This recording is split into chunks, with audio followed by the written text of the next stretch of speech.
Danger Zone.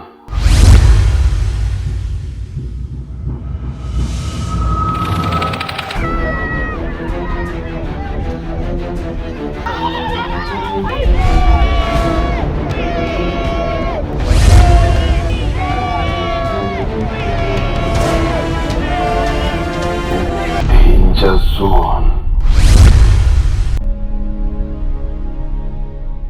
Dalia yari umukobwa afise ubwiza budasanzwe, yagahurumbirwa n'imisore n'abagabo batandukanye kubera ubwiza bwiwe.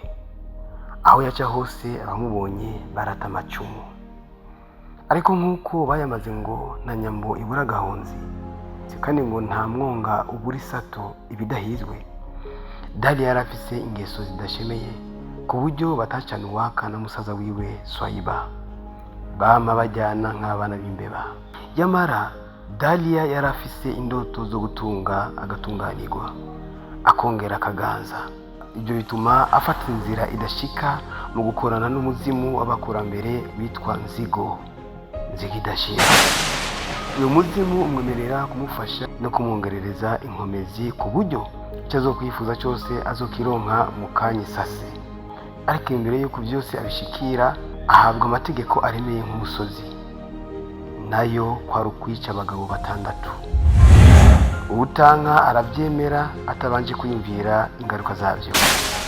Hagowe umugabo wese azo kwitambika mu nzira yiwe, hagowe imisore yose ihurumbira ibisayangana, hagowe bankunda kujya bazohava bajya ubuki bw'ifunderi, bazohava bajya igifyera kibamene amatama, hagowe banda birunguruke kuko bazokwisanga baguye mu myugariro. Ngiye gito canje cy'ubundi cyumvireho, nakare agasozi k'intanugwa kahiye abagabo babona.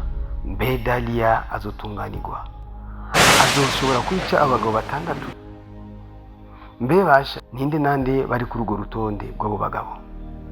Je na wewe ntiturimo? Ni muri filime Danger Zone yakinye na bya bihangange by'amareresi yubaka byo mu mugwi wa Mugisha Movie Company, ikazoca kuri Mugisha TV. Ntutanguye gukurikirana filime Danger Zone. Danger Zone.